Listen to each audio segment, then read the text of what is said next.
here very shortly.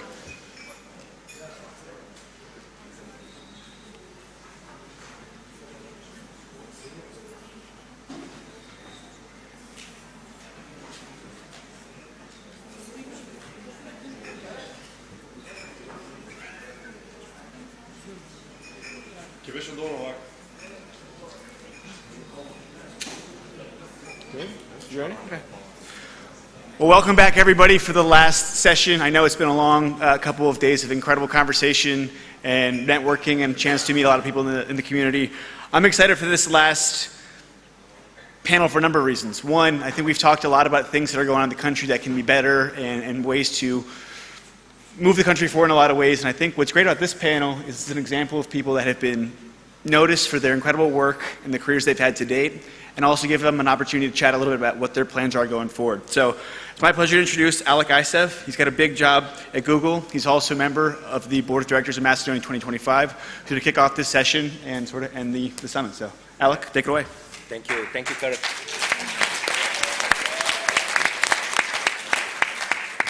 If you ever noticed, Kirk is the best MC I have ever seen. So thank you for the intro. Let me tell you one thing that I'm very passionate about the organization, right? We set as one of our core mission goals is to promote success that happens in Macedonia. And today, I'm very delighted to have like 4 panel participants that were on the list of Forbes 30 under 30. So what that means is that those 2 beautiful ladies and 2 guys here, right, create like immense success here in Macedonia. And I understand that a lot of you that live here, are faced with a lot of challenges and stories and unemployment in youth and so forth, right? And celebrating many, very often like a wrong role models in the society, right? So one of the core goals of our organization is to promote success of the young people that happens in Macedonia. So I'm very delighted that our participants today accepted the panel participation. And what I want to get out of this panel is basically try to get what's their operating system of success. They create like immense success. Probably some of those participants or all of them are brand names here in Skopje. Many of you know them. They create like immense success in their careers, even they're very young. And what I wanted to see is if there's like a common thread of being a successful leader, right? So with that, I'll start with my first question, right? What's the most effective, when you're looking at your team members, right? What's the most important thing that you think it's important for their job? Yeah? Ladies. Okay, ladies first. Okay, so this was the first question, right, when we were speaking. So I think that people go to work because, first of all, to me, it gives me purpose of life, right? So it challenges me, develops me, trains me, it motivates me to be better. So I would say that people go to work, or the idea why the people work is because it gives them purpose in life. So for me, that's the thing, yeah. Cool. Nina? I think that this is the most difficult question, especially to answer nowadays.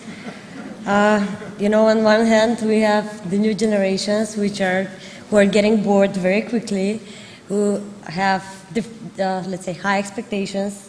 Like, for instance, I want a good salary, I want a good boss, I want a good leader, I want good colleagues, I want bean bags in my office, I want free coffee, I want food, I want to be able to train during work, and you have the flexible hours. And when you take 10 different people in a team, 20, 50, they all have different things that motivate them, and if we ask 50 people will give maybe different answers in what's the most important thing for them. So I think that it's difficult to answer what's the one most important thing, because as I said, it's all about weighting and measuring. If you have a good salary, and at the end of the day, I don't think that we will ever be satisfied with whatever we have. Everything is based on expectations, and it's the disconfirmation theory that says how satisfied or happy you are is defined by what you expect before going into something.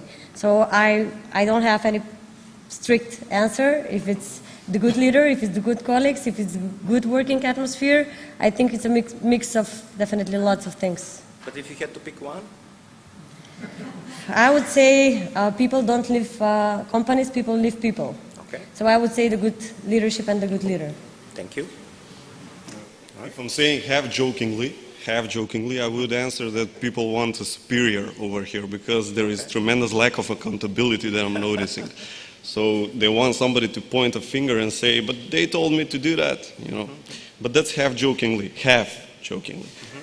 If I'm being like truly honest, I would say probably people want to be paid what they think brings good value to their efforts. And that's probably the most important thing. But not going off topic or anything, I don't want to be misunderstood, but good salaries do not go hand in hand with uncertainty that we're seeing for the last forever around here. I mean, we have to have business wants stability, business wants not being afraid of the state, not viewing the government as an adversary, not having evergreen phrases like wait until they come to power, you know, and stuff like that. So we need to work on those issues because it's a full circle, and we need to work on those issues because we need to keep these prosperous men and women not going abroad, because what I'm being afraid of is that I'm seeing ever increasing number of people not leaving from the lower paying or people with lower salaries just going to make a living, but I see more and more people just from the middle to higher income level demo going to have a more prosperous life or more fulfilling life. And it's a full circle. We need to work on everything so people can have good salaries, because they want good salaries. Okay, cool. 3 different answers so far. I hope you pay attention. All right? I think mine will be 4 different, yeah. Great. So in my opinion, people need to be happy, and they need to like what they're doing. When I'm choosing the members of my team, I look for the people that have that their lifestyle is similar and in line with the task and the job they will be doing. Coming from the media business, I often used to tell potential and current team members that even though your work time is from 8 until 4 p.m., things don't stop happening after you leave your job, you know. In the media business, everything happens 24/7. So you need in your lifestyle.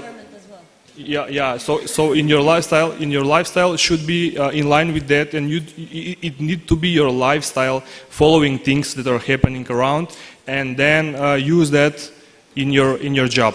So if you like what you're doing, if it's in line with your lifestyle, you will not feel hard, or even you will not feel the burden of the work, you know. It will be easier, and you will like and you will enjoy what you're doing.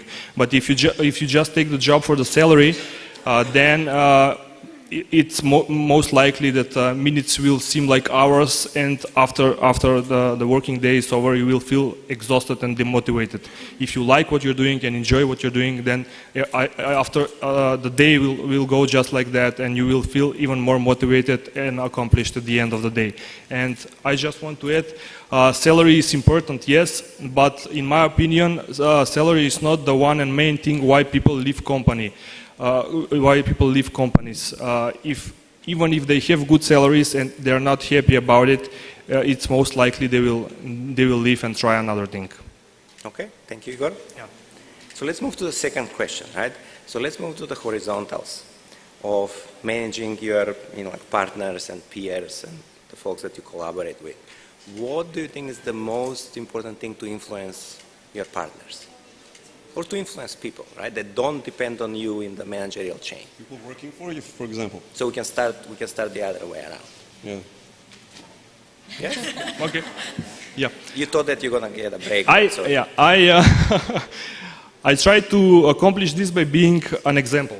Okay. So I try to work as hard as I can. I try to be as persistent as I can. I try to be as detail-oriented as I can, and I hope that my other team members will see that, and they will take it as an example, and they will follow. You know. So of course this is not always true, but that's how at the end of the day you select who is a good team member and should be part of the team and who shouldn't. But the most important is to work as hard as you can, and to other team members will see that, and they will most of the time follow you and do the best they can, just like you. What about the partners, your peers, the others that you collaborate? How do you influence them? When you negotiate, My clients, you mean? Yeah, yeah. Yeah, I influence them by also doing the best I can, you know. And for example, by replying to clients, by replying to customer orders, I have a reputation that they often use this sentence when I write you an email. I feel like we are chatting on some instant messenger platform because I get a reply instantly. You know, it's just like we are communicating on Messenger or Viber, not on email. So you show a lot of appreciation. Yeah. And respect. Okay, cool. Žarko? Well, you know, I think that it's really important, like probably one of the key aspects to being a good manager, an effective leader or whatnot, to do a proper assessment of your people.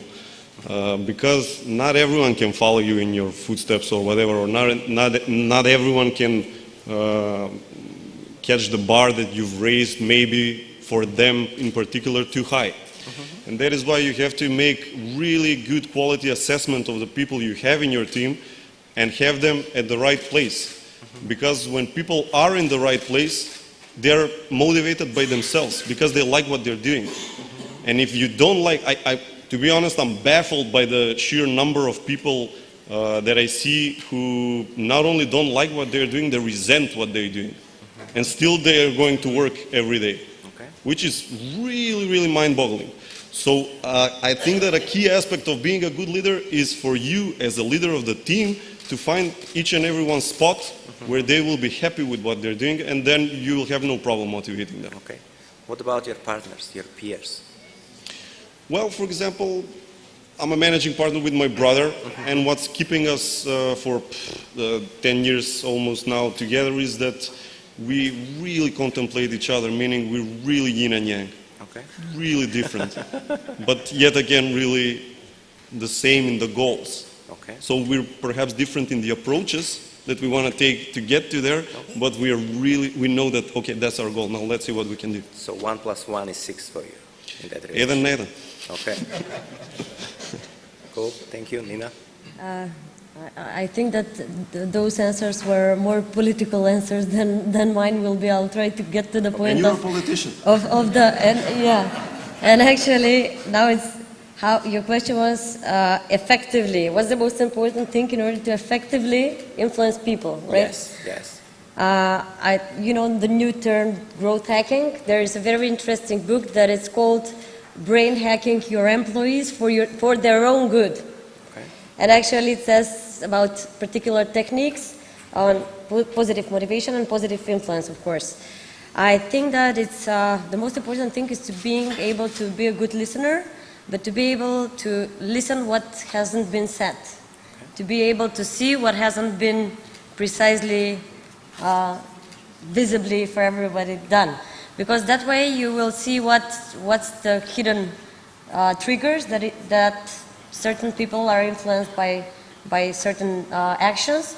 And I think that is very important to have setting the example, as they mentioned, to be part of a role model mood. If you want to leading by example, basically. If you want other people to be influenced, I think that you should set the example by your own actions. And regarding the peers, how do you influence peers? In my company, we were 3 co-founders, and it was always, when decisions was supposed to be made, it was always voting. Okay. And I was always the one lobbying to one of the partners. And I used only facts and data about how to effectively try to see the bigger picture, see the vision, where we're headed, why this decision particularly might have some short-term gains, but in the long run it's maybe hindering our goal and vision. And I think that it's all about being good in negotiating, and it's the whole package, I think. So what did you optimize for, winning 2-1 or 3-0? Because you have... It was most of the time 2 versus 1. Versus 1, Yeah. okay. That's why I mentioned that the good negotiation and lobbying skills are very important. All right, cool. So basically what you're optimizing here is the efficiency instead of consensus. Yes, after a certain Speed period, instead of consensus. after a certain period of time, it was 3-0, but some people took some time, to see the, yeah.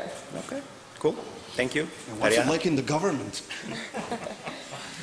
That's what I want to know. I'm enjoying this panel. It's a refreshing atmosphere. Yes, really. yes. Žarko promised that he's going to blow up the panel anyhow. So, that's inevitable. It was inevitable, right? We took that risk, right? So, cool. Thank you, Ariana. So coming from a corporate experience, US corporate experience, I would agree because our main motto was lead by example and follow up. So this is a typical Royal Caribbean standard. But in order for the peers, as now I have partners in Albania and in Kosovo who are different nationality, different culture, different backgrounds. So I think that the most important way is communication, and is the way how you transfer the message and what is the end goal. You need to show people your vision and also dedication, because if you want these people to be influenced and to follow the same vision, they need to see that you work hard, and then if we all do the same thing, that we're going to reach this and this goal. So I would say lead by example and follow up, and definitely communication is the most important key in order to achieve this. Okay, cool. Thank you. I pretty much summarized. No, this is great. This is great. So now we'll move to the next question, right? So we discussed basically, managing your team, right? Managing horizontally your peers, right? But if we go into the overall, holy grail of the leadership, right? If you think if you have to pick one thing, right, that you think is the most important thing to be an effective leader, what is that? Now we can start with you. Okay, so I was thinking, because you said one thing and I had multiple things, but at the end, when you think more in depth, I would say choose a good team, because and in a business, and I'm sure everybody knows here that has a business, you cannot succeed alone, and you need a good team. You need a good team so that I can be here in a conference and my business is running. You need people that you trust. You need people that share your vision. You need people that want to grow with you. You need people that want to see their future in your company as part of your company. As what we see now in the new economy, and we all talk about millennial generations, we're talking about people that, you need to offer them something more than salary, and that would be possibility that if they prove themselves, tomorrow they can be a partner in the company, so this company has a vision for them. This is a place where it's not only mine, but can be yours as well. So I would say choose a good team and nurture it, and definitely show them opportunities to grow in order for you and your company to be successful. Okay, so let me try to tease the one. Choose a good team. Yes. So choose a good team. Okay. Yes. Cool. Thank you, Nina. What's the most important thing for being a good leader? I think it's your questions are very tackling a very complex thing with asking to answer with one thing. So I will try again to go a bit broader. But for a full disclosure, I shared them 7 days before the panel. Yeah, that's right. But it's difficult to choose one. Exactly. Yeah, I think that it's very important to have organizational skills, to have good listening skills, and if I have to choose one, I would say the best leadership strategy is just care. Care about the people, care about what they feel. And at the end of the day, I think that being able to get the most out of people, the potential, sometimes requires for us to be a bit strict, for us to do some actions that for the short time, you know how our parents say, it's in Macedonian, I'm sure you know it, ova je za tvoje dobro. Okay. This is for your own good, you will realize after a certain period of time. So I think it's definitely being able to care, being able to have emotional intelligence to be a good leader, being able to set the bar high, and a good leader is one who have the wind at their back and who is creating leaders. It's now the leader to leader instead of leader to follower relationship that's very important. So a good leader is able to grow other leaders, and he's satisfied by seeing how other people grow. Okay, cool. Yeah.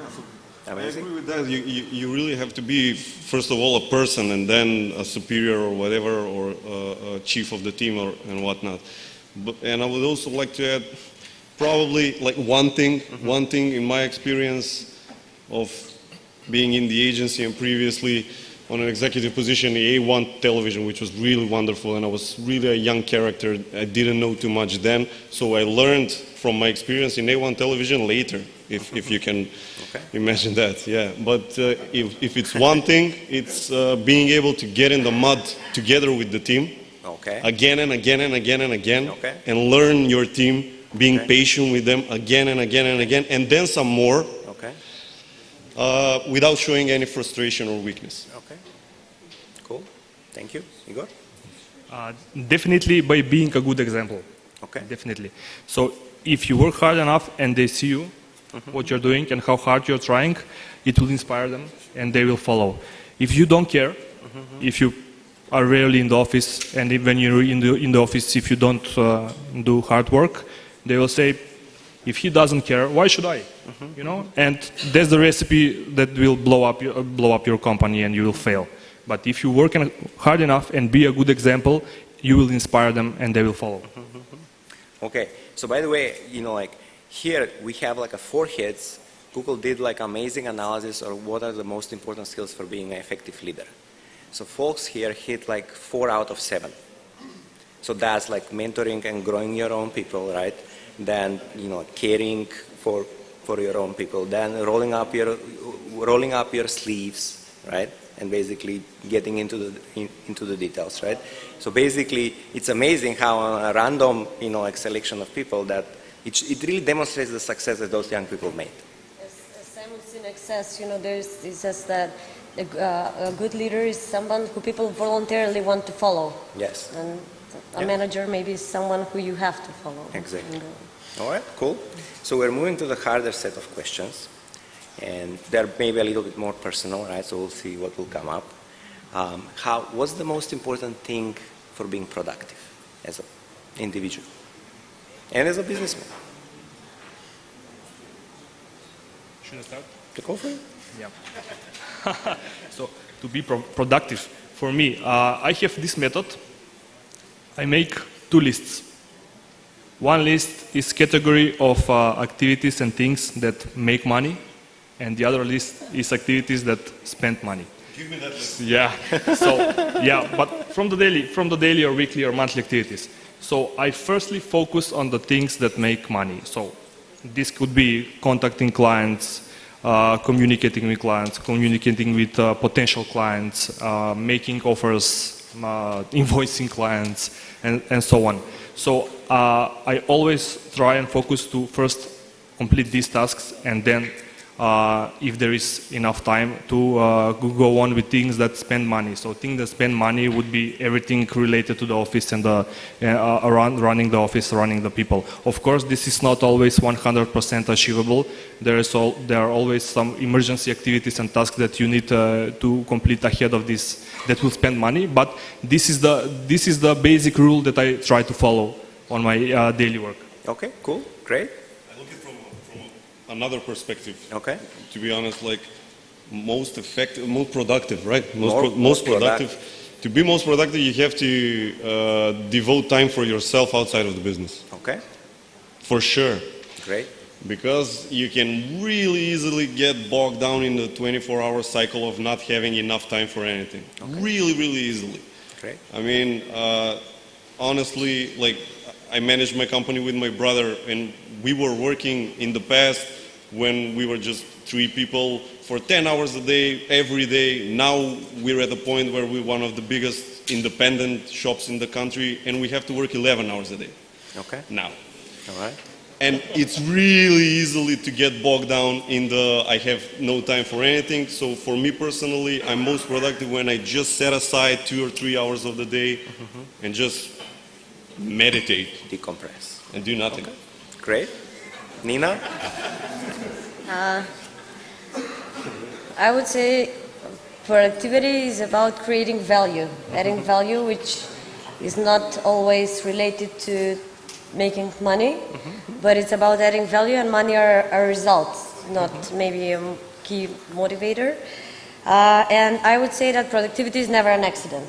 It's a result of commitment, of excellence, of good organization, of self-discipline, of being able to do sacrifices on a daily basis.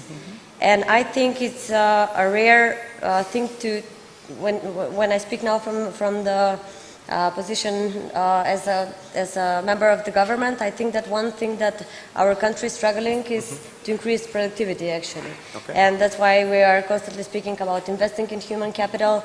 And I think that it's all about how we are raised, how we are grown, what we invest in ourselves on a daily basis, how able we are to use our potential. And at the end of the day, it all transfers in how productive we are on our jobs, maybe, but also in our lives, for our society, and how much we are contributing to the growth of our country as a whole. Okay. So I think that I would say definitely is a result, it's never an accident, but it's a result of dedication, focus, self-discipline, time management. Timing, And okay. yeah. All right. Cool, great. Ariana?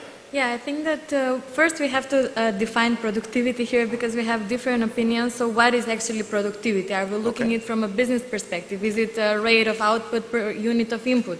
So, and also when we talk about the business, I mean, it's not the same, we cannot measure it on the same way at the startup of the business and now 2-3 years after, or later on, you know, when you have a corporation. So different stages of the business ask for different measurements of productivity. Okay. And of course, the personal productivity strongly influences the workspace productivity. Okay. So I think that first we have to define that in order to be able to give the best answer. But if we look at from this stage, from So my you have a freedom to take your own definition. Okay, so I was thinking of more, and again, it's connected to leading by example and choosing a good team. So it would be a right way of be able to delegate. If you are able to do good delegation practices, you know, then you would be able to do good organization, and the company, you know, would be generating revenue. Because if we talk it from business perspective, I assume that the end input is the revenue. So I would say being able to influence good delegation and to enforce good delegation. Cool, great. Can I just say something? It feels really weird talking about yourself and giving out business lessons when Big Z is sitting over here. Oh, Big Z, that's I'm embarrassed, man. that's a major compliment. Yes. He'll have his show after the session, so don't worry. Cool, so let's go to the next question. You know, like, how do you guys define intelligence, right? So, Žarko, we can start with you. Yeah, sure. In my experience of working with hundreds of clients, I've noticed this. I mean, when I ask myself who of them all, is intelligent, it was always the persons who have chosen their battle smart. Okay. So probably that. Okay, cool. Thanks, great. Nina? Let's randomize a little bit. Yeah, I think one way is to look at the IQ, the intelligence, which we know is how you apply the acquired knowledge and skills. But it's, I think, again, we are speaking about there is, maybe I will go with the term, there is fluid and crystal intelligence. Okay. So the crystal intelligence is the one that we acquire through reading, learning, skills we are getting, and that's the one that is measured actually by the IQ. Then the other thing is the crystal intelligence that I think is very, very important, and that's why I'm combining two, because the crystal intelligence is actually what we are, it's our logic, it's our intuitive intelligence on perceiving and doing things, and it's the one that, for instance, crystal intelligence is developed by playing games. You are being able to use certain logic and then apply it in different disciplines in different areas, and that's the logical thinking. So I think it's a mix. It's very important that we take the broader picture of intelligence, not only the IQ but the emotional intelligence, and both. So I would say it's again a mix of how much you know, how fast learner you are. Okay. And how able you are to apply the knowledge in different situations. Okay, great, great, cool. Yeah, and choosing to embed a slide. All right, Ariana? So I would say that for me is the ability to acquire and to apply the skills and knowledge. And I would like to connect this because not to be just like definitions or opinions, but most of us here, as you mentioned, so we are here because we were on the Forbes list. So I just wanted to mention something. The skills that I gained through my work experience in Royal Caribbean, the knowledge that I gained through my MBA, everything that actually that's everything that I have applied to create Creative Hub in Macedonia that actually bring me to Forbes. So it's the intelligence that I have used, that I have acquired and applied in order to help me to get to a successful business model. Okay. But let's say you have like a person that you collaborate, right? Or person that you're meeting, right? So how do you make the call if that person is intelligent or not? How to make a call if a person is intelligent Yes. or not? By communication, I will say. Okay. Yes, All right. by communication. All right. Let's hear what Igor. I would define intelligence as being self-aware as much as possible. Mostly being self-aware about the things you know, and even more importantly about things you don't know. So by being this kind self-aware, you will be able to identify the weaknesses in you, and you will be able to identify the strengths and weaknesses in your other team members. So by doing this, you will be able to create a complementary team that will put their gain and their knowledge and to be successful together. Okay. Cool. Great. So let's move to the next question, right? All four of you are immensely successful. I understand that you deal with a lot of pressure, a lot of stress. You create significant success. So Žarko already answered on this question, but what's your best method on how to handle stress? And by the way, I really like Žarko's answer, and I'm really amazed by having time to dedicate 3 hours per day or per week to meditate. But I can reveal Big Z's secret. He takes like 7 days to meditate. No. Do a meditation camp. Let me rephrase that. Okay? Cool, Ariana? Your best method how to handle stress? I would say, first of all, learn how to control your mindset, because we get stressed when things don't work the way we want to work. So I would actually, Nina mentioned already, emotional intelligence. So a few years ago, I started working on how to develop my emotional intelligence. And so far, it has helped me when things don't go the way I want, or when I get stressed, how to control it and to accept that sometimes, the only way I can help myself is by changing my mindset. So I don't want to give like an answer, go to a vacation or, do a sports, but I think the most what we can help is we can help ourselves with the way of how we think, and it's the mindset. But what do you do? I mean, like the deal is going down, things So are going bad. What's your first reaction? How are you going to calm yourself?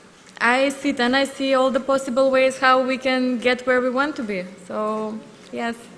Cool. All right.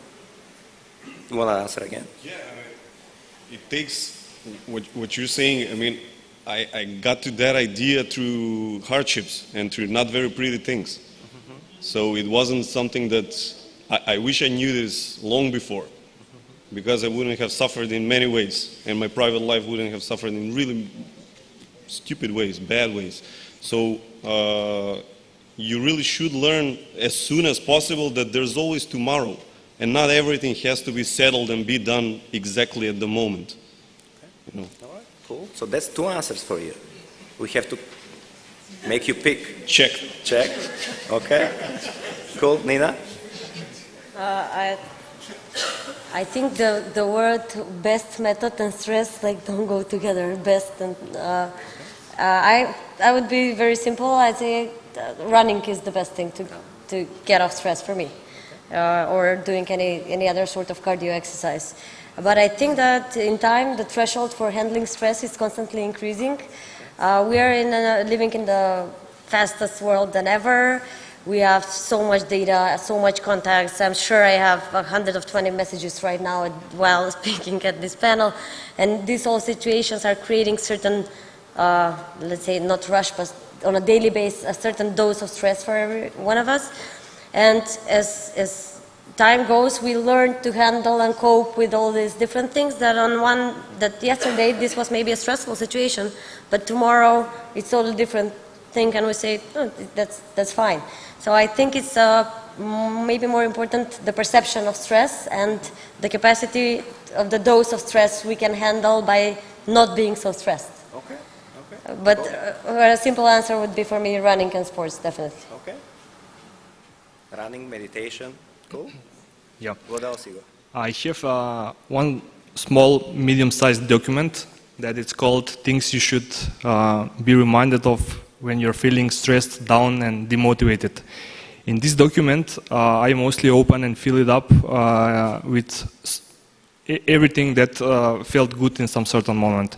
From small things, small winnings, small happy situations, like, for example, some reader writing us an email telling us how much he loves reading the site every day, to big winnings like winning some big client or winning some big deal.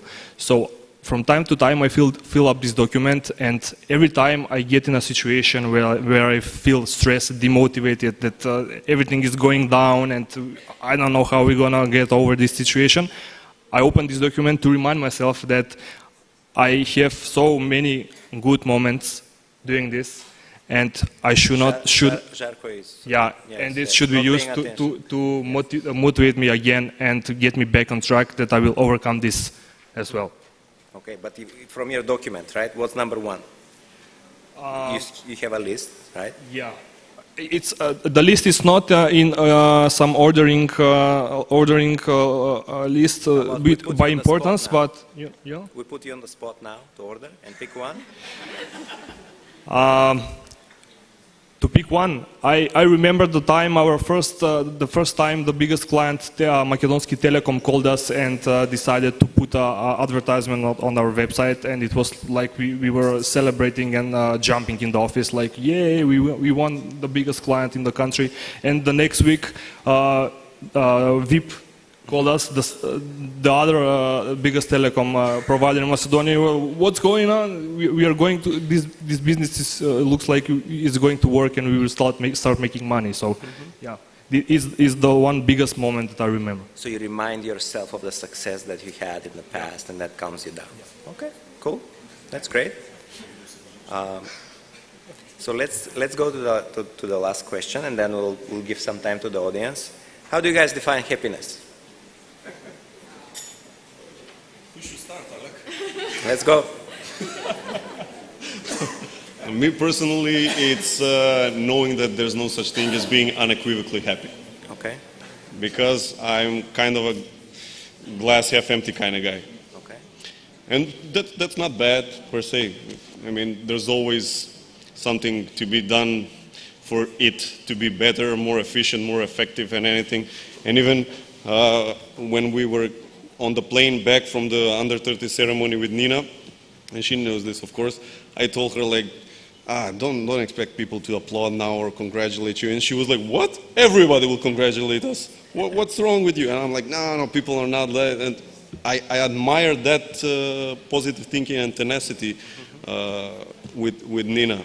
It's all, I mean, sometimes it's really good thing to have, but in the general aspect of things, I'm more of a, like, there's no such thing as being 100% happy. Okay.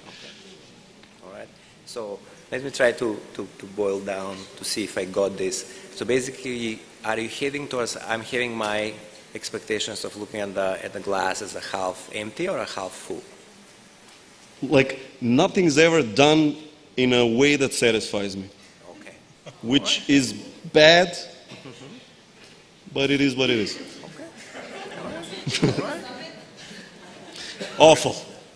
No. Cool. Ariana? So I would say be satisfied with yourself and accept yourself and work to be a better version, because I think first we're all individuals, like our happiness has to again depend on our mindset, and we cannot influence other people to do what we want so that we are happy. So I think it's an important lesson, but I think that it's just be satisfied where you are right now, and as Žarko said, there is another day tomorrow and tomorrow, so work to be better version and just accept life easy, take it easy. So take it easy, yeah. You should always make sure that you like what you're doing, and because most of the day, like most often 10 hours a day, you will spend working.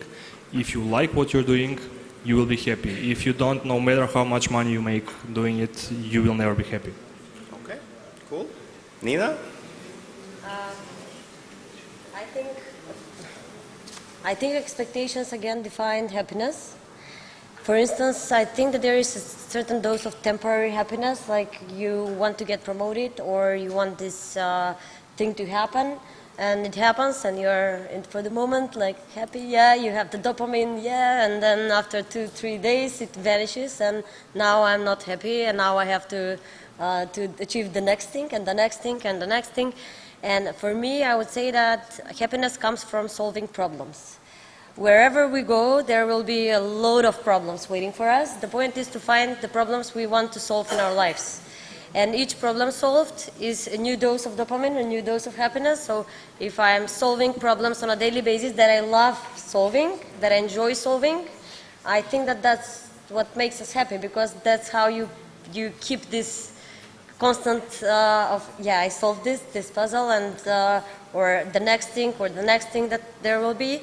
And yeah, definitely I have high expectations from myself, high expectations from the people, which makes me enjoy a little less that dose of happiness, because I think that everything that I do can be done better, and I'm almost never fully satisfied from whatever I did or whatever the result was. But I think that that's good, because that drives us to be better, and I'm always trying to see the good in people, and I think that that's what Žarko was referring to, because I think that we all have some good and bad characteristics, and I think this is not a quote. Like, I'm really trying to see deep and to see the good in everyone. Okay, cool. So you have to explain your face. I just want to state that I'm not viewing only the bad in the people. Okay, all right. Let that be clear. Okay. I hope this enthusiasm, I will keep this enthusiasm in the next, after 3 months now in this new position. I hope that I have this enthusiasm, and that I will be able to say the same after a year. Maybe. Okay, cool. Thank you. So we're really right on time. So we should give a couple of minutes to the audience. We have 2 quick questions. We have one right here, and then the next hand that goes up. So 1 here and 2 there, and we'll wrap up this panel. Go ahead. Meto Koloski, United Macedonian Diaspora from Washington, D.C. It's good to see the Macedonian Jimmy Kimmel on stage. My question has to deal with education versus practical experience, and what all 4 of you are doing. And all 4 don't have to answer, but if anybody wants to take this question, what are you doing to pass your knowledge, your know-how on to the next generation? I guess, do you have an internship program within your institution? I know there's a lot of young people here that I'm sure would love to learn from you and expand their know-how. So I guess an internship program, do you have that at your companies or in institutions? Are you mentoring anybody specifically? So let's take this, who's most passionate to answer? Or who first gonna start answering? I can. You can? Okay, Sol. Kimmel can. Sol. Okay, yeah, thank you for the question, and thank you for being an amazing crowd here, and thank you to the Big Z. Yeah. I have been mentoring young people and young entrepreneurs. That's one way, and the other thing is for the internship programs. We have had it for 8 years in the company that I was heading. And I think that was the best way, not only to transfer knowledge, but to employ people, because now with the new set of skills, and we know that the education and the university official programs cannot follow the demanding new skills and the new jobs. So I think that most of the people that we have employed were through the internship programs. And now we're even discussing within the Ministry of Finance to also have an internship program and have students right away, either for internship or right away when they graduate. So that they can gain these new skills, and then hopefully we keep some of them in the Ministry of Finance, and if not, then then they are more prepared for the market as well. I think that internships are very, very important, and I think that mentoring is also not only a good thing for the mentee, but also for the mentor, because we are also learning something new on the way, and we are becoming better as well on the way. Okay. Jarko feels passion. Yeah, I want to just say this thing. Proper internships are great, but I mean, I'm talking about myself in our company. It's wishful thinking to have a proper internship where you learn from the best in the company. I mean, to be honest, you're in a state of, again, I'm talking, wait for the first question, what I answered was, we're in an uncertainty all of the time.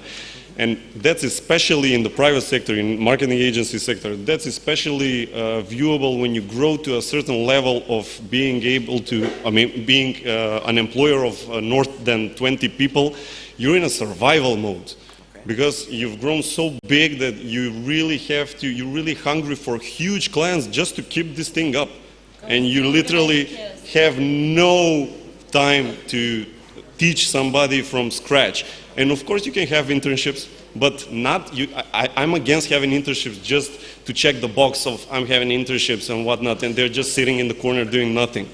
No, a real internship should be this. But sadly, when you're in a survival mode all of the time, you have no time for that because you're surviving, you know? I would just like to add something, if I can, because I have 3 business partners. So my brother is 23, my partner in Kosovo is 19, and I have one more in Albania who is 27. So I transfer them my knowledge. I just want to say, so by giving opportunity, giving chances, not maybe what Jarko said about internship, I until somewhere agree, but I think that the best thing that what you can give young people is a chance, an opportunity to be part of your company and to learn from you, because obviously you're the one that has the most of the experience and the knowledge.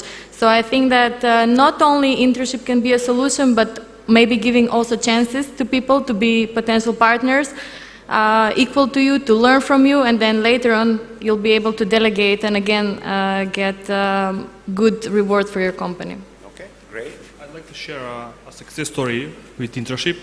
One of my team members that started with internship in our company, then proceeded with a part-time job, then a full-time job, and recently was promoted to editor-in-chief. So I have a very positive experience with internship, and we constantly give these opportunities to new people, new students who want to learn and who want to work. Yeah.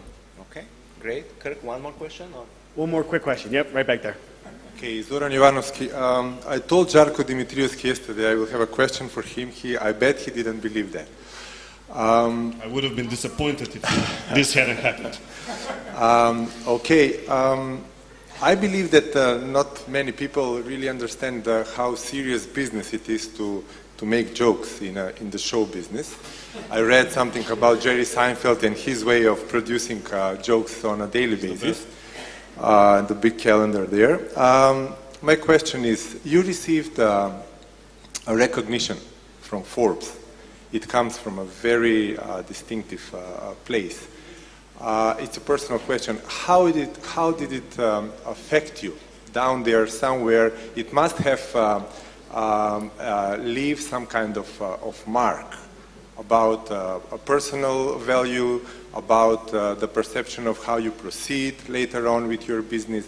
So what was your the experience from the inside? How was your experience about that? Yeah, I will be really short. Like, first of all, one, of course, it's a great honor. Second, it really doesn't change anything. And third, I will be really honest when I say I don't know why is that. Perhaps I love my country or I don't know what, but it was I was 100 times more satisfied when I got the award for Entrepreneur of the Year in Macedonia by the Chambers of Commerce and the Development Foundation for Entrepreneurs. So, I mean, you obviously are really happy, you enjoy the moment, but again, like everybody said, if you really don't get in the mud together with your team and work, you can never get results out of that. And in a sense, it doesn't even matter if you've received the award or not, because if you really put your effort and time in, you will succeed anyway, you know? Thank you so much. How about a big round of applause for our panelists? Thank you guys so much.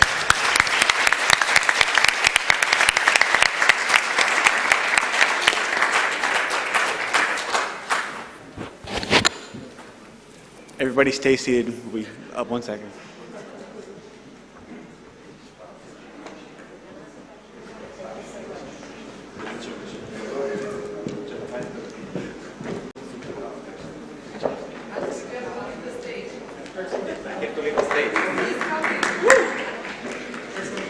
This is the last time you'll have to see me, and this last introduction is probably the easiest one because I've known him the longest of anybody here.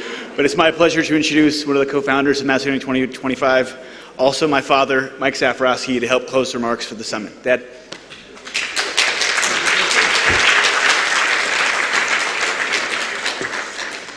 Boy, what a great panel. Thank you,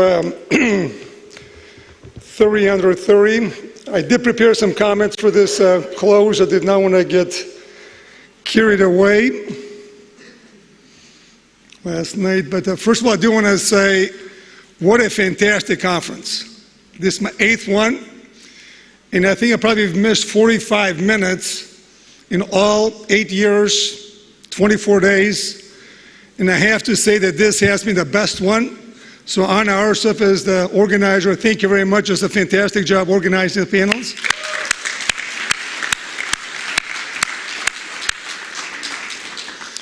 We do have a very young team within Macedonia 2025. And I'm not sure if some of the newer members realized all it takes to organize such an event. So I do want to thank the MK 2025 team. Please give them a very warm show of appreciation. Yeah.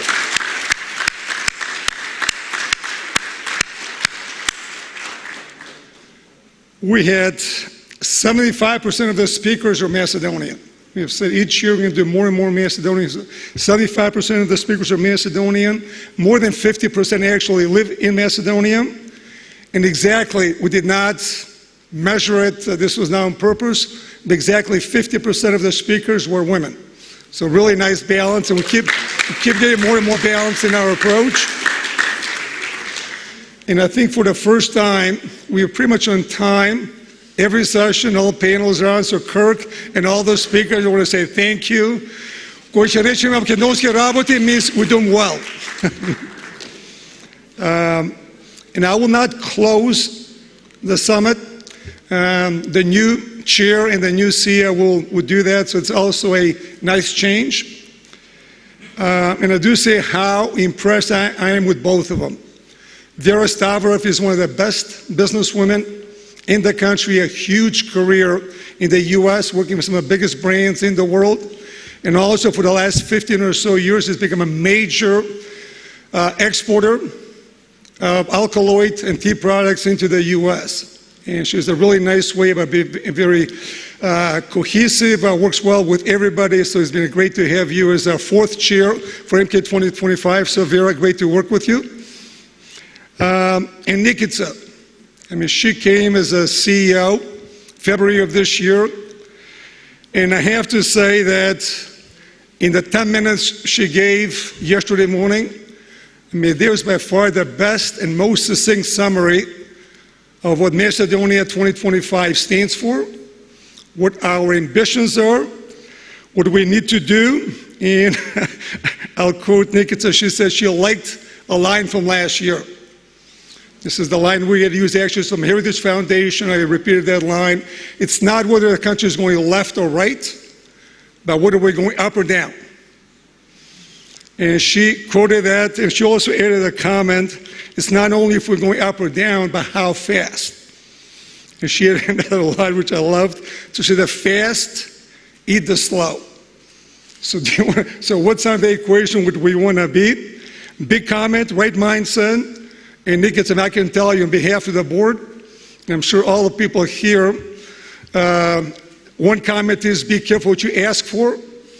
But in many ways, I do know that that's your passion, your drive, and that's all the people are here. So Nikita, again, thank you for being the CEO. I really look forward to be working with you.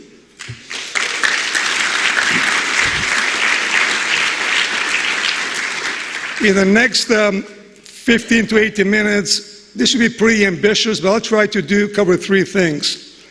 First, to amplify on the concept that Harry Kramer made of be one of those people, be one of those guys. I'll give a personal example, how even at my age recently, I changed.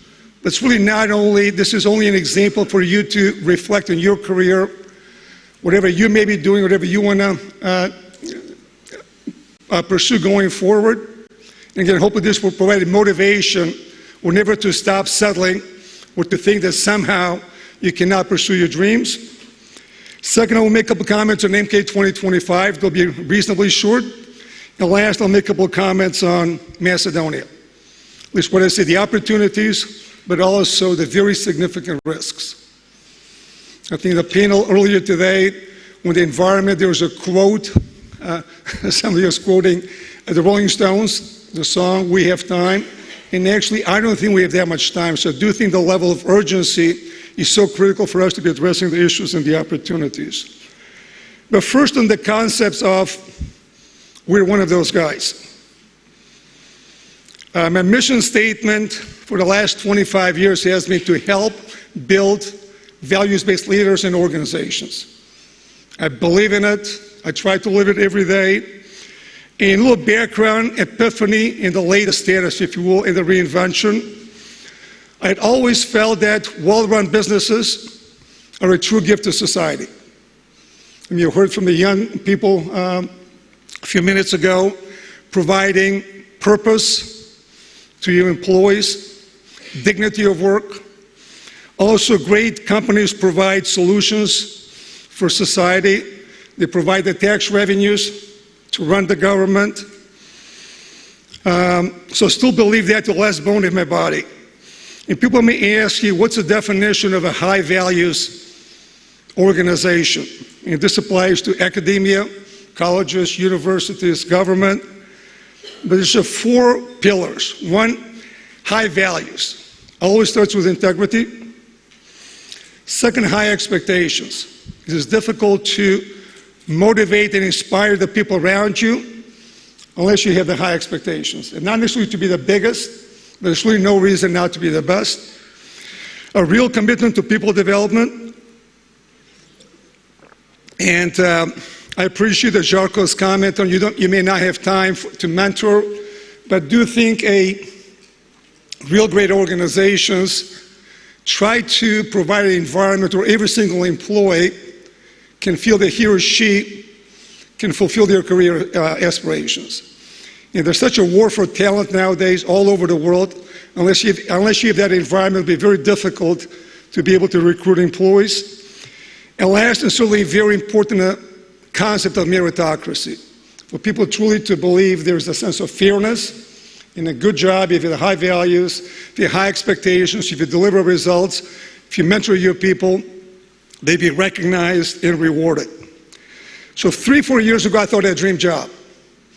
I was chairing 4 firms, the largest private equity firm in the world, Blackstone.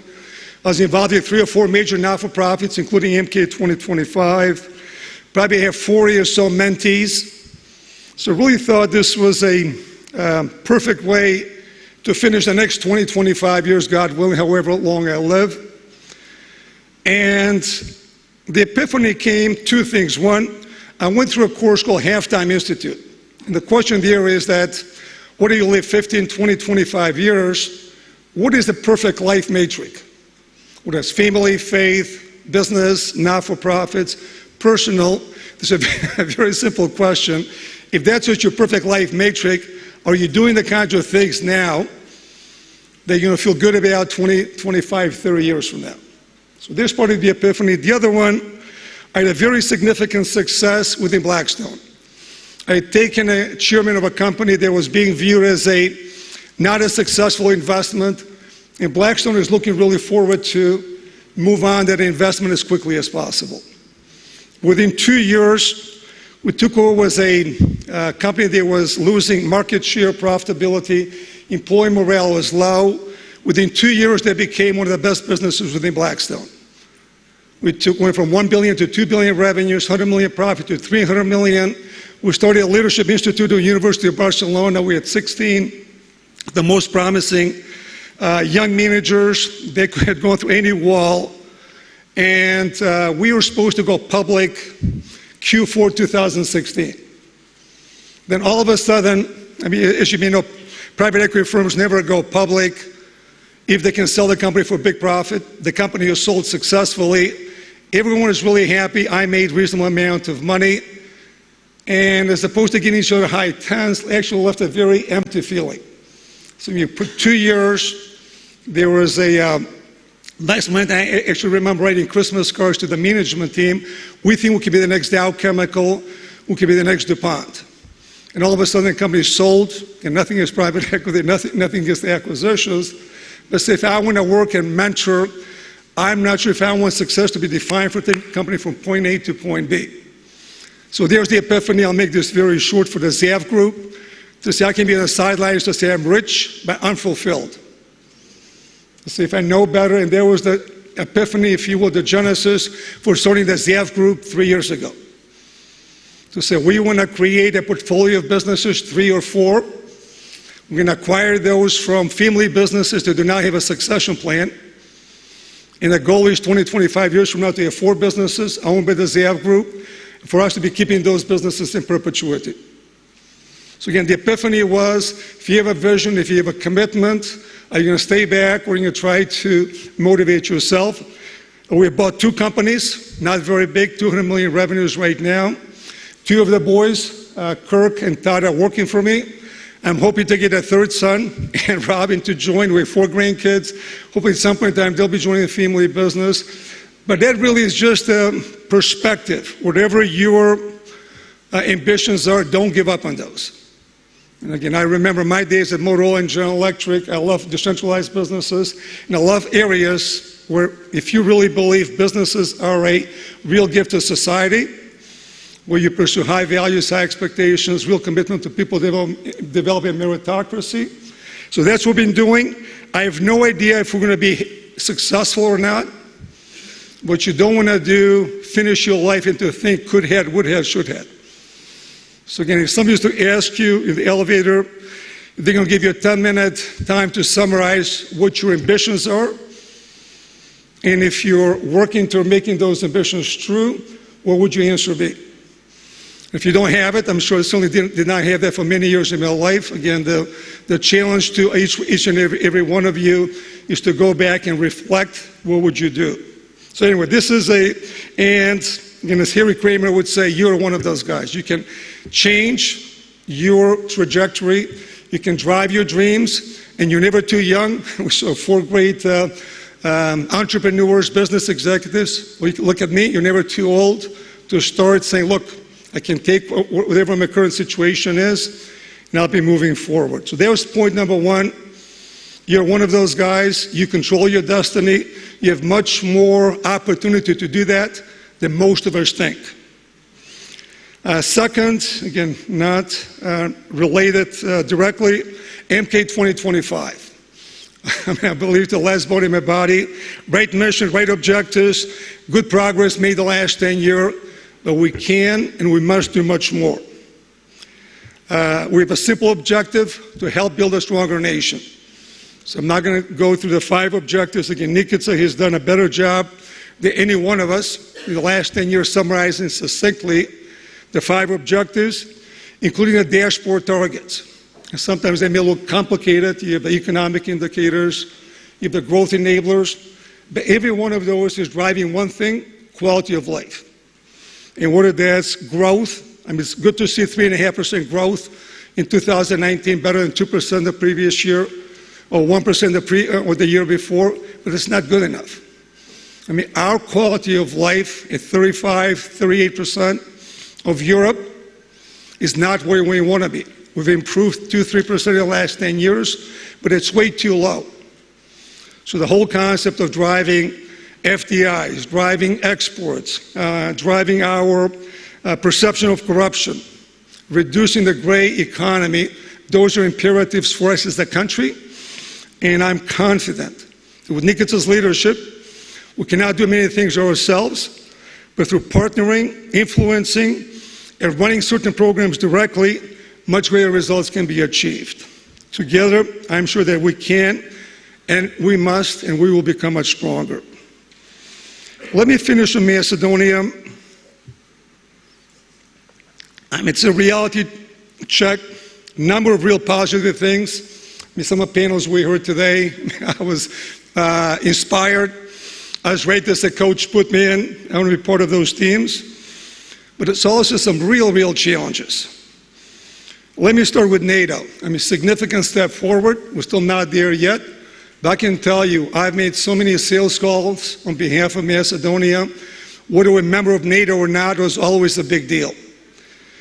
There is far from perfect agreement in Prespa. I'll be the first one to say that.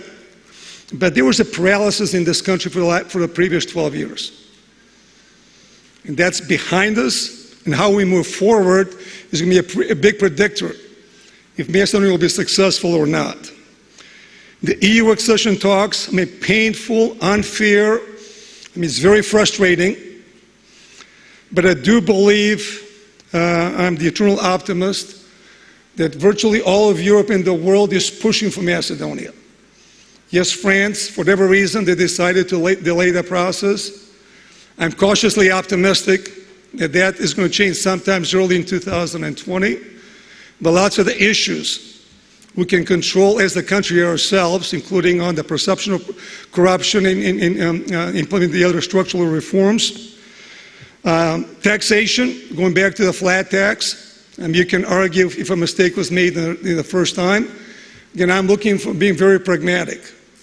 It is very wise if you realize something is not working the way you intended, not to be too proud, and actually to realize that flat tax is a better way. Frankly, as a business person and as a pragmatist, I thought it was a very nice approach to get to something that could be a much bigger problem if that change was not made quickly. The brain drain is not slowing down. It just breaks my heart. I left here. It was not my decision. My parents wanted it at that time.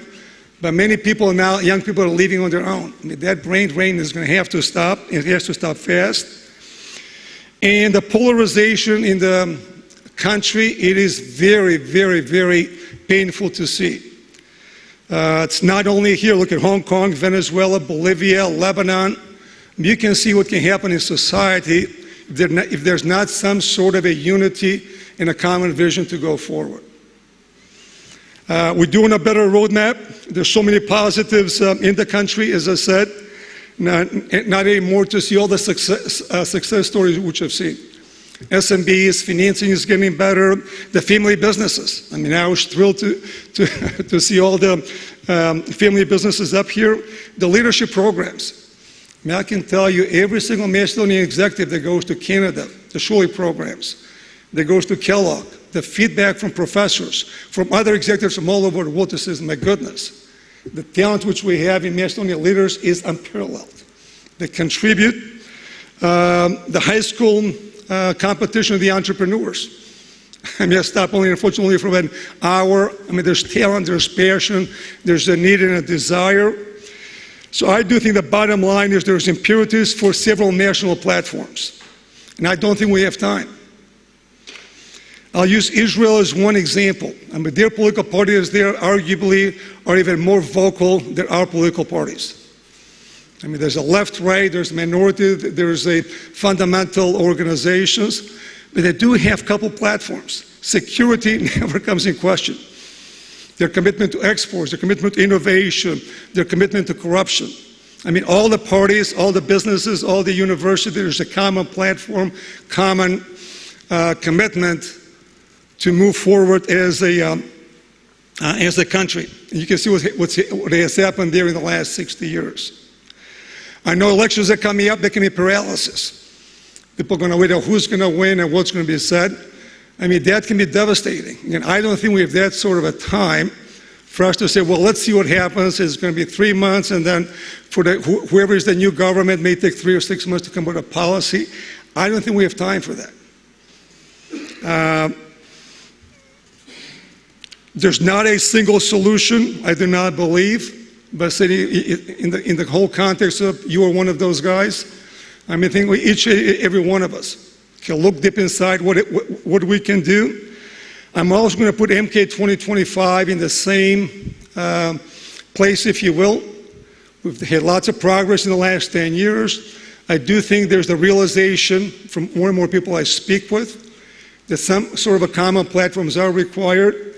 And I can say that as much as I've loved all the people who have worked for MK 2025, by the way, they all work in Macedonia, I think we finally have leadership and the capability and the ability to communicate and to bring the key elements to say what the common platforms would be, whether it's political parties, the business community, the academia, to actually to give it a chance. I said I will not be closing this talk. We have Vera and Nikica come after me. So there's not any specific proposals, if you will, with the exception of, I do think the time for dialogue is coming, as the board will be very supportive of the efforts. There has to be a unity of what those things are. And I would argue the combination of how we view corruption, how do we attack the gray economy, what do we do, what are the 3 or 4 activities we have to support a faster GDP growth. 3% is good. It's not good enough. So I can go for a long time. I'll stop right here. Be the best we can be. I'll give you a couple examples of personal perspectives of driving. Try to create a business in the United States, redirecting my activities just a couple years ago, with lots of promise. I see what people, when they make a commitment to change themselves, to change the organizations, how quickly things can happen. What are you under 30, 40, 50, 60-year-old? And I do think there's this crying need. We met with all the major political parties the last couple of days. Must have met with 25 CEOs, many of you at the breaks. I mean, there's this need, there's this passion, there's the commitment. Something needs to change. Nobody's going to have all the answers, but at least as a board, and I know I speak on behalf of Nikica, we're very much prepared to take this effort and to see if we can organize a couple common platforms to mobilize the country, to stop this brain drain, and to start this economic development at a pace which we have not seen, frankly, in 28 years. So it's great to be here. This is not meant to be a downer, but there's more from I'm inspired, but I'm also very much a realist. Change has to happen, and we hope to be a small part of that change. Thank you very much, Vera Stavro, for our chairman of the board.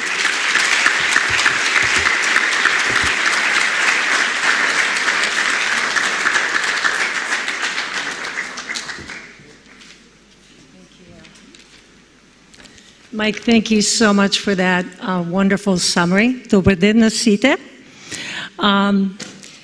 Како што рече Mike, this is our 8th summit, and I could not agree with you more. This is absolutely the best ever. However, there's one thing different about this summit, and this is the first time that the summit was presented by our CEO, by our new CEO, Nikica.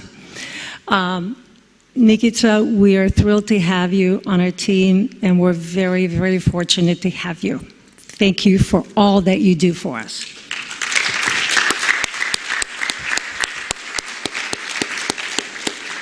There are several other people that I would like to thank. First, Anna Arso. Anna, thank you for doing an excellent job with the summit. Thank you. Kirk Zafirovsky. Thank you for doing an outstanding job and keeping us on time. Благодарам, Kirche. I would like to thank our very talented and capable staff of Macedonia 2025 for working very hard and all the relentless work you've been doing behind the scenes. Thank you.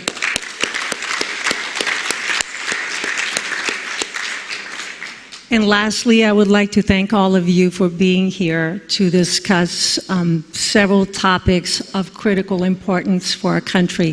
Thank you.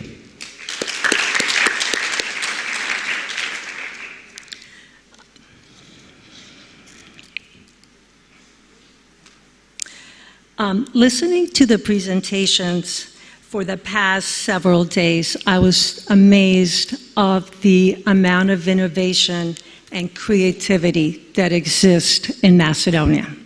I was blown away listening to the pitching competitions on Wednesday. Listen, I mean, I remember our first summit when we were talking about peppers and Ivar. And we've come a long way since then. We're talking about coding and artificial intelligence now. So I was most impressed with what exists in the country and the potential, the enormous potential that we have. And I think what's going to be critical, as Mike said, we must work together.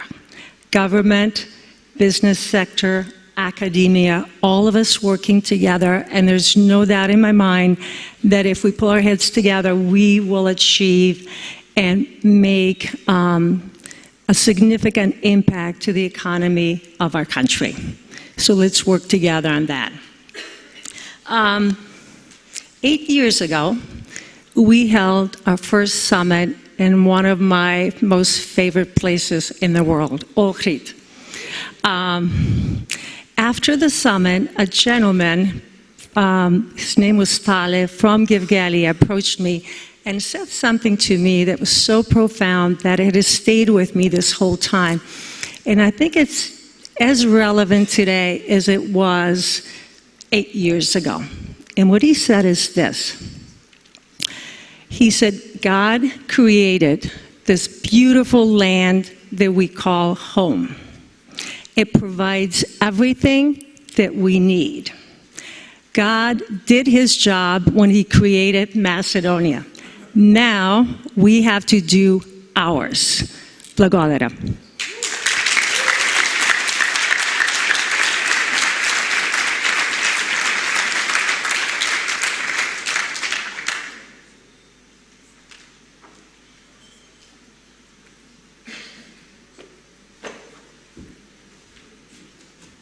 So I promise that this is closing of the closing and it's final. I guess you all have these documents, final, and final 1, final 2, final 3. Thank you again for all of you for being here, for being our guests, partners, our friends, and being with us actually 3 days. I think it was like more than 3 days, 4 days, and so we've thanked everyone. Anna, thank you. Yeah. Very helpful. Thank you again for organizing the summit.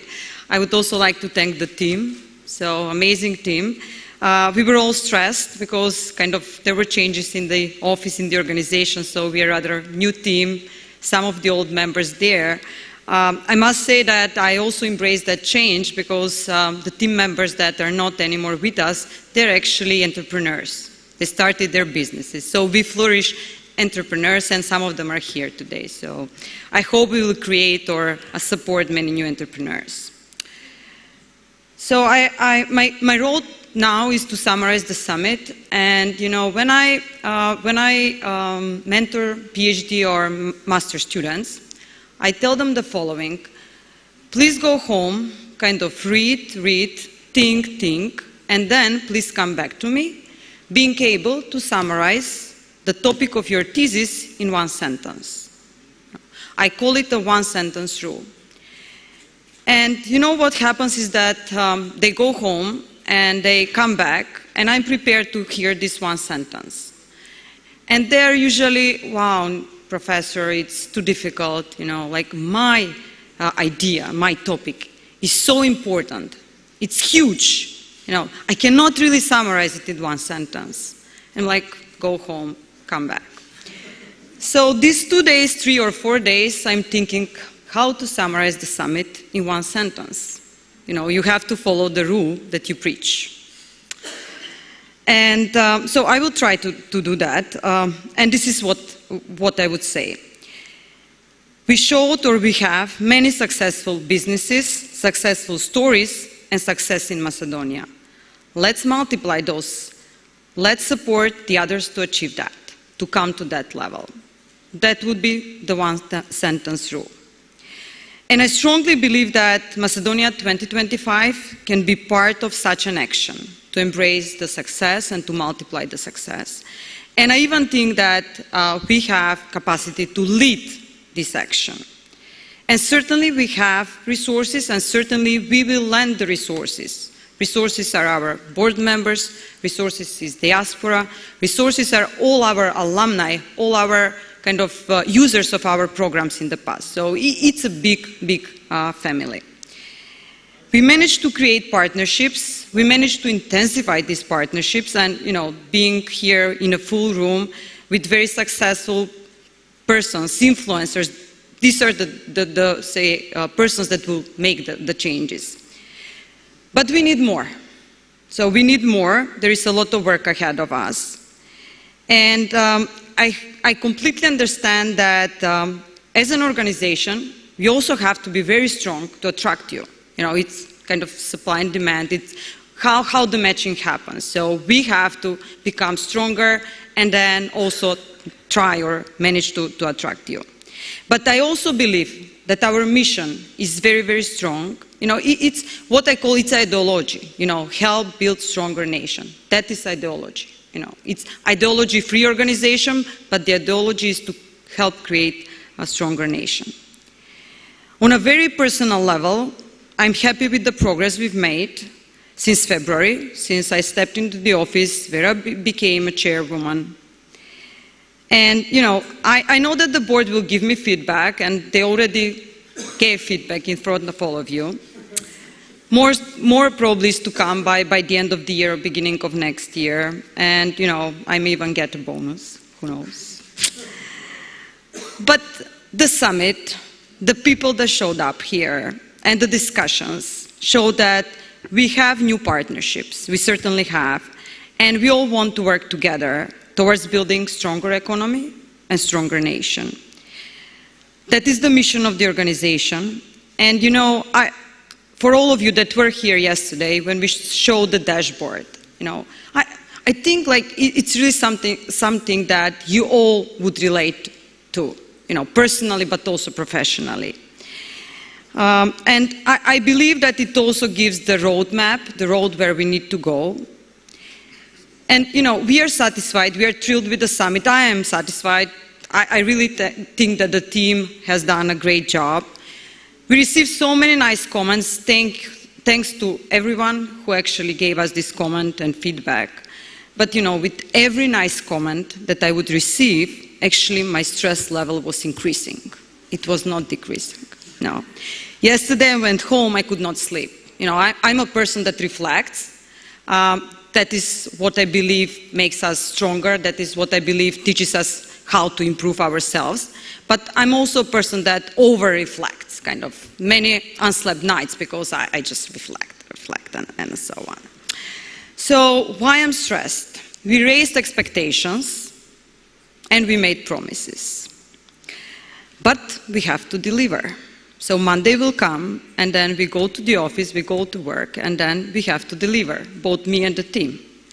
Actually, this Sunday we go to Vienna Economic Forum, and we increase our partnerships. We sign a memorandum of understanding with Vienna Economic Forum. So we want to also get this support from international NGOs, communities, and in the Western world, they usually, when you go to a meeting and they want you to close the meeting soon, they say, what's the ask? Probably you've experienced this. What's the ask? So I have an ask for each one of you being here, and that is to work with us, to partner with us, to make our lives better. This is another ask. So I also ask you that we all speak the same language. It's language of unity, and that we unite across several key, most important things, what we call enablers of growth. So I would mention what I think that it was across all the discussions. There are much more, I know, but let's focus on some. Human capital, including education and leadership, environment, innovation, investments, institutions, infrastructure, democracy and rule of law, and corruption. So these were the buzzwords for this summit. So to end, I would say, please do partner with us. That is the way in which we will not have a room for excuses. And if we partner or together, we would also create no room for the government for the politicians and policymakers to make excuses. So no excuses. We cannot win on ideas. We together have to win on execution. Let's be focused. Let's execute. Let's be fast. Thank you.